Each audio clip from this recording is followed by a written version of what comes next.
જય હિન્દ દોસ્તો, ફરી એકવાર સ્વાગત છે તમારું મારી યુટ્યુબ ચેનલમાં ને આજે હું તમને સૌથી મોટા સમાચાર જણાવવા જઈ રહ્યો છું. જી હા ગાઈસ, તમે બિલકુલ સાચું સાંભળ્યું છે કે ભાઈ ચૈતર વસાવાને હવે રહેવું પડશે જેલમાં. જી હા ગાઈસ, બિલકુલ તમે સાચું સાંભળ્યું છે. શું કારણોસર તેમને હવે જેલમાં રહેવું પડશે, શું કારણ હતા, કેમ તેમના જામીન રદ થયા છે અને શું કારણે આ બધો મામલો મેદાને ચડ્યો છે, તો હું તમને ટોટલ ઇન્ફોર્મેશન આપું છું. પણ જો તમે એની પહેલા મારી ચેનલમાં તમે નવા હોય તો પ્લીઝ યાર સબસ્ક્રાઇબ કરીને ઓલ નોટિફિકેશન પ્રેસ કરી દેજો, જેનાથી આવનારા સમયમાં તેમની સાથે શું થશે કે હું તમને જણાવતો રહીશ, બરોબર. અને ઓલ ગુજરાતી ઇન્ફોર્મેશન તમારી સમક્ષ લાવતો રહીશ કે ભાઈ આગળ જતા તે છૂટશે કે નહીં છૂટે, ક્યારે તેમનું શું કહેવાય આમ જામીન સ્વીકારાય છે, તે ટોટલ હું તમને જણાવતો રહીશ. તો હવે ભાઈ શરૂ કરીએ કે શું વાત હતી, બરોબર. સૌથી મોટા સમાચાર એ છે કે ભાઈ ચૈતર વસાવા જે છે એ જેલમાં રહેશે અને શું કારણોસર જેલમાં રહેશે, કેમ તેમના જામીન રદ થયા, તેના વિશે આપણે વાત કરવાના છીએ. પણ સૌથી પહેલા મેઇન ટોપિક જે છે એ તમને હું જણાવી દઉં છું. જેમ કે ભાઈ આ એમને જેલમાં રહેવાનું મેઇન કારણ શું ખબર છે તમને? તો સૌથી પહેલી વાત જે આપણે જાણવાના છે કે ભાઈ શું કારણોસર તે અત્યારે હાલ જેલમાં છે.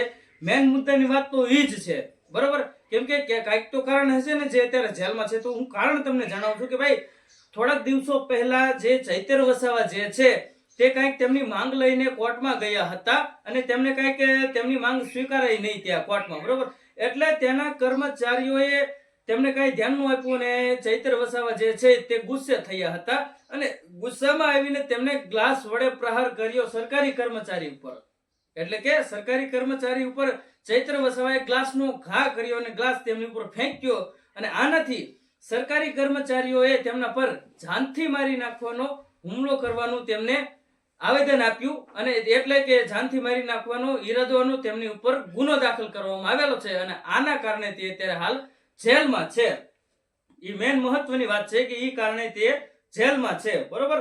અને હવે બીજું જે છે કે ભાઈ આ જે કોર્ટમાં ગયા હતા ત્યાં જામીન કેમ તેમના નો સ્વીકારાયા, બરોબર. એટલે જામીન તેમના મંજૂર કેમ ન થયા? જામીન થઈ તો ગયેલા હતા પણ તેમના મંજૂર ન થયા એટલે સરકારે રદ કર્યું છે. શું કારણોસર રદ કર્યું છે તો હવે એ જણાવું છું કે ભાઈ તેમના સમક્ષ સીસીટીવી ફૂટેજ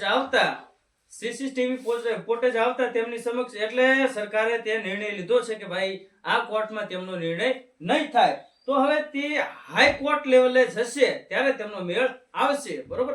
તો હવે હાઈકોર્ટમાં ક્યારે અને કયા સમયે જામીન મંજૂર થાય છે અને જામીન મંજૂર થાય છે કે નથી થતા તે હું તમને ટોટલ જણાવતો રહીશ. પણ કે દિવસે તે હાઈકોર્ટમાં તેમને જવાનું રહેશે, ક્યારે જશે અને ત્યાં જતા પછી શું થશે તે હું તમને ટોટલ ઇન્ફોર્મેશન આપતો રહીશ. પણ જો મેં તમને કીધું મારી ચેનલમાં તમે નવા હોય તો પ્લીઝ યાર સબસ્ક્રાઇબ કરીને ઓલ નોટિફિકેશન પ્રેસ કરી દેજો, જેનાથી અપ ટુ ડેટ મારી ઇન્ફોર્મેશન તમારી સુધી પહોંચતી રહે અને આવનારા સમયમાં શું થશે ચૈતર વસાવા સાથે તે હું તમને A to Z માહિતી આપતો રહીશ, બરોબર. અને મેં તમને કીધું એમ ભાઈ કે તેમના જામીન પણ થઈ ગયેલા છે, પહેલા નતા થતા, અત્યારે થઈ ગયેલા છે પણ રદ કરવામાં આવેલા છે, બરોબર. એટલે આ કોર્ટમાં નહીં તેમનો ફેસલો થાય, હવે હાઈકોર્ટ લેવલે જશે, હાઈકોર્ટમાં જશે ત્યારે તેમનો નિર્ણય આવશે, બરોબર. એ વાત જે છે એ સાચી વાત છે અને મેં તમને કીધું હું તમારી સમક્ષ એકદમ સાચા સમાચાર લાવતો રહીશ અને સાચી કહાની સાથે હું તમને ઇન્ફોર્મેશન આપીશ કે ભાઈ શું હકીકતમાં છે તે હું તમને જણાવીશ. કોઈ એમાં અફવા જેવી વાત આવશે નહીં. તો તમારે ટોટલ ઇન્ફોર્મેશન જાણવી હોય તો મારી ચેનલમાં તમે જોડાઈ શકો છો. એટલે આગળ આવનારા સમયમાં ચૈતર વસાવા સાથે શું થાય છે અને બીજું જે છે કે ભાઈ તેમના ચૈતર વસાવાના જે સમાજના લોકો છે, આમ આદમી પાર્ટી જે છે અને તેમના બંને વાઇફ તે લડી રહ્યા છે હાલ અને બહાર વેઇટ કરી રહ્યા છે ભાઈ કે ક્યારે તે ચૈતર વસાવા જે છે એ જેલની બહાર આવે અને ક્યારે તેમનો નિર્ણય થાય. તો ઘણા લોકો તો તેમના સ્વાગતની તૈયારીમાં છે, ઘણા લોકો તેમના શું કહેવાય આમ આવે એટલે ખુશીઓ સાથે સ્વાગત કરવાની તૈયારીમાં છે, તેમના વાઇફ અને આદિવાસી સમાજના લોકો અને બીજું જે છે કે ભાઈ આમ આદમી જનતા પાર્ટી, ઘણા લોકો તેમની સમક્ષ અત્યારે તેમની શું કહેવાય તેમની બાજુમાં છે, ઘણા લોકો એમ કહી શકાય એવું. અને ત્યારે ગુજરાતમાં શું કહેવાય આમ તબાહ મચી ગઈ છે કે ભાઈ આ શું થઈ રહ્યું છે આપણા ગુજરાતમાં એમ.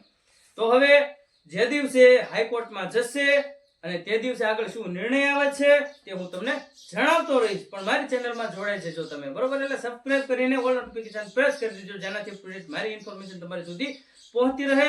અને ચૈત્ર વસાવા સાથે આગળ શું થશે, શું તેમની સમક્ષ પગલાં લેવાશે, શું તે છૂટી જશે કે નહીં છૂટે, તેમને જામીન મંજૂર થશે કે નહીં થાય, હાઈકોર્ટમાં શું નિર્ણય આવશે ને તે હું તમને ટોટલ જણાવીશ, બરોબર? ત્યાં સુધી મારી ચેનલમાં બન્યા રહેજો. તો હવે મળીએ નેક્સ્ટ વિડીયોમાં. ત્યાં સુધી જય હિન્દ, જય ભારત.